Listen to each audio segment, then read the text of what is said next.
শিলিগুড়ি মহকুমা আদালতে পেশ করা হলো শিলিগুড়ি শহরের গ্রেপ্তার হওয়া 4 জন দুষ্কৃতীকে। গোপন সূত্রে পাওয়া খবরের ভিত্তিতে অভিযান চালিয়ে সোমবার রাতে 4 জন দুষ্কৃতীকে গ্রেপ্তার করল শিলিগুড়ি থানার পুলিশ। শিলিগুড়ি থানার পুলিশের কাছে গোপন সূত্রে খবর আসে শিলিগুড়ি 30 নম্বর ওয়ার্ডে দেশবন্ধু পাড়া পাইপলাইন এলাকায় 10 থেকে 12 জন দুষ্কৃতী শহরে অপরাধের ঘটনা সংঘটিত করতে জড়ো হয়েছে।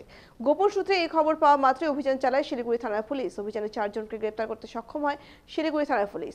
তবে বাকিরা পুলিশের অভিযানের আঁচ পেয়ে পালিয়ে যেতে সক্ষম হয়। তবে ধৃত 4 জনকে জিজ্ঞাসাবাদ করে তাদের নাম ঠিকানা জোগাড় করে তাদের খোঁজ চলছে তল্লাশি। অপরদিকে ধৃত 4 জনকে আজ শিলিগুড়ি মহকুমা আদালতে পেশ করা হয়। শিলিগুড়ি থানায় পুলিশ সূত্রে জানা গিয়েছে ধৃতদের নাম বিশাল হালদার, বাবাই কর্মকার, দীপ ছেত্রী এবং স্বপন রায়। ধৃতদের হেফাজত থেকে উদ্ধার হয়েছে ডাকাতির উদ্দেশ্যে নিয়ে আসা নানান সরঞ্জাম।